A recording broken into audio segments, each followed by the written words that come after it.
ನಮಸ್ಕಾರ ಎಲ್ರಿಗೂ. GMV YouTube ಚಾನಲ್ಗೆ ನಿಮಗೆ ಸ್ವಾಗತ. ಇವತ್ತಿನ ವಿಡಿಯೋದಲ್ಲಿ ಕಳೆದ ಕೆಲವು ತಿಂಗಳುಗಳಿಂದ ಬಹಳ ಪ್ರಸಿದ್ಧವಾಗುತ್ತಿರುವ ಹೊಸನಗರದ ಶ್ರೀರಾಮಚಂದ್ರಾಪುರ ಮಠದ ಗೋಮುಖದ ಬಗ್ಗೆ ಮಾಹಿತಿ ನೀಡುತ್ತೇನೆ.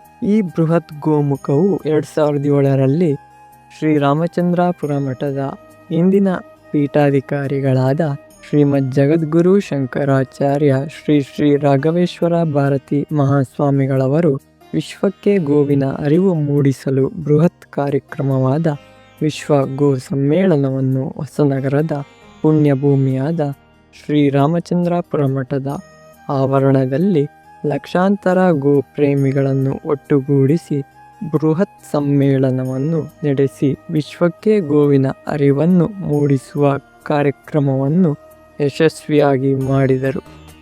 ಈ ಸಂದರ್ಭದಲ್ಲಿ ನಿರ್ಮಿಸಿರುವ ಗೋಮುಖ ಇದಾಗಿರುತ್ತದೆ. ಸ್ವಲ್ಪ ಮೆಟ್ಟಿಲುಗಳನ್ನು ಹತ್ತಿ ಗೋವಿನ ಕಿವಿಯ ಮೂಲಕ ಒಳಗೆ ಪ್ರವೇಶಿಸಬಹುದಾಗಿದೆ. ಇದರ ಪಕ್ಕದಲ್ಲಿಯೇ ಅಗಸ್ತ್ಯ ತೀರ್ಥವೂ ಇದೆ.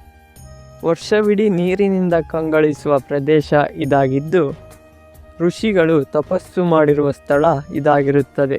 ಇಂತಹ ಸ್ಥಳಗಳಿಗೆ ಭೇಟಿ ನೀಡಿದಾಗ ಯಾರೂ ಕೂಡ ಕಸಗಳನ್ನು ಹಾಕದೆ ಸ್ವಚ್ಛವಾಗಿ ಇಟ್ಟುಕೊಳ್ಳುವುದು ನಮ್ಮೆಲ್ಲರ ಹೊಣೆಯಾಗಿದೆ. ಹೊಸನಗರದಿಂದ ಕೇವಲ 8 ಕಿಲೋಮೀಟರ್ ದೂರದಲ್ಲಿ ಇರುವ ಸ್ಥಳ ಇದಾಗಿರುತ್ತದೆ. ಈ ಸ್ಥಳದ ಜೊತೆಗೆ ಪ್ರಧಾನ ಮಠ ಹಾಗೂ ಶ್ರೀರಾಮಚಂದ್ರಾಪುರ ಮಠದ ದೇವಸ್ಥಾನವಾದ ಚಂದ್ರಮೌಳೇಶ್ವರ ದೇವಸ್ಥಾನ ಹಾಗೂ ಇದೇ ಆವರಣದಲ್ಲಿರುವ ಮಹಾನಂದಿ ಗೋಲೋಕವನ್ನು ನೋಡಬಹುದಾಗಿದೆ ಎಂದು ಹೇಳುತ್ತಾ ಈ ವಿಡಿಯೋವನ್ನು ಮುಗಿಸುತ್ತೇನೆ. ದೇವರಿಗೆ ಸಮ ನೀ ಪುಣ್ಯ ಕೋಟಿ.